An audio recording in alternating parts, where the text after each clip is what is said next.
Alors, je suis effectivement fumeur, ex-fumeur et de nouveau fumeur.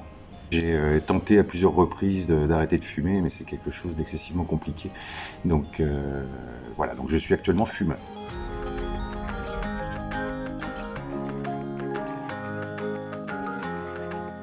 Alors, l'aménagement de la terrasse n'est qu'une partie de l'aménagement du restaurant. C'est-à-dire qu'à partir du moment où on souhaite accueillir les gens, on va essayer de penser à l'ensemble des détails qui vont faire que les gens vont passer une très bonne soirée ou un très bon déjeuner.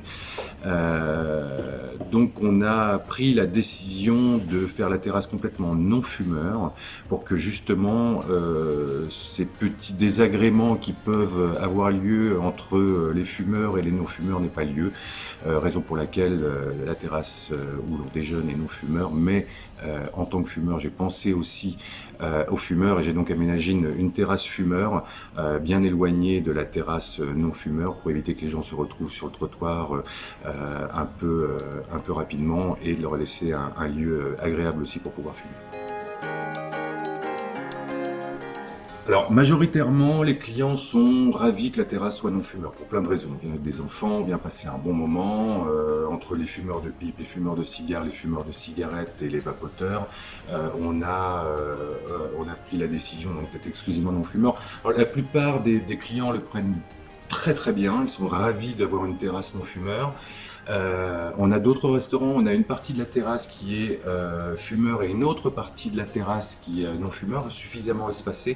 Et lorsqu'on propose aux gens qui souhaitent s'installer en terrasse, s'ils souhaitent la terrasse fumeur ou non fumeur, systématiquement c'est la terrasse non fumeur qui est prise d'assaut, même par les fumeurs. Ça me rappelle un petit peu, j'ai l'âge pour le dire, mais à l'époque où on pouvait fumer dans les trains ou dans les avions, on prenait toujours une place non fumeur dans l'avion et on allait côté fumeur pour fumer sa cigarette dans l'avion. Là, c'est un peu la même chose. La terrasse non fumeur est vraiment prise d'assaut là où on a le choix. Ici, on n'a pas le choix. Certains clients sont un peu rétifs. En se disant mais qu'est-ce que c'est que ça, qu'est-ce que ça veut dire et pourquoi j'ai pas le droit de fumer, si je viens ici c'est aussi pour ça. Alors je dis, on leur répond on est désolé mais que c'est un choix arbitraire qui a été fait de notre part et qu'on l'assume parfaitement. Alors, certains freins, oui, y a des gens qui très poliment me demandent pourquoi est-ce que la terrasse est non fumeur. Donc, alors j'ai deux raisons principales, la législation, dans un premier temps.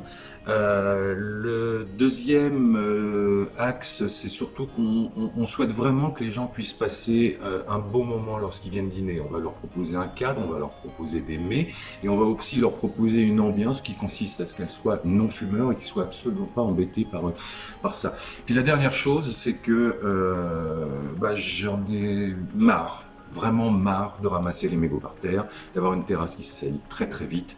Donc voilà, c'est aussi un des axes qui nous a fait choisir la terrasse non fumée. J'ai tendance effectivement à encourager les lieux comme les cafés ou les restaurants à proposer des terrasses exclusivement non fumeurs ou en partie non fumeurs. On le voit de plus en plus chez les confrères. Donc je pense que c'est une bonne chose.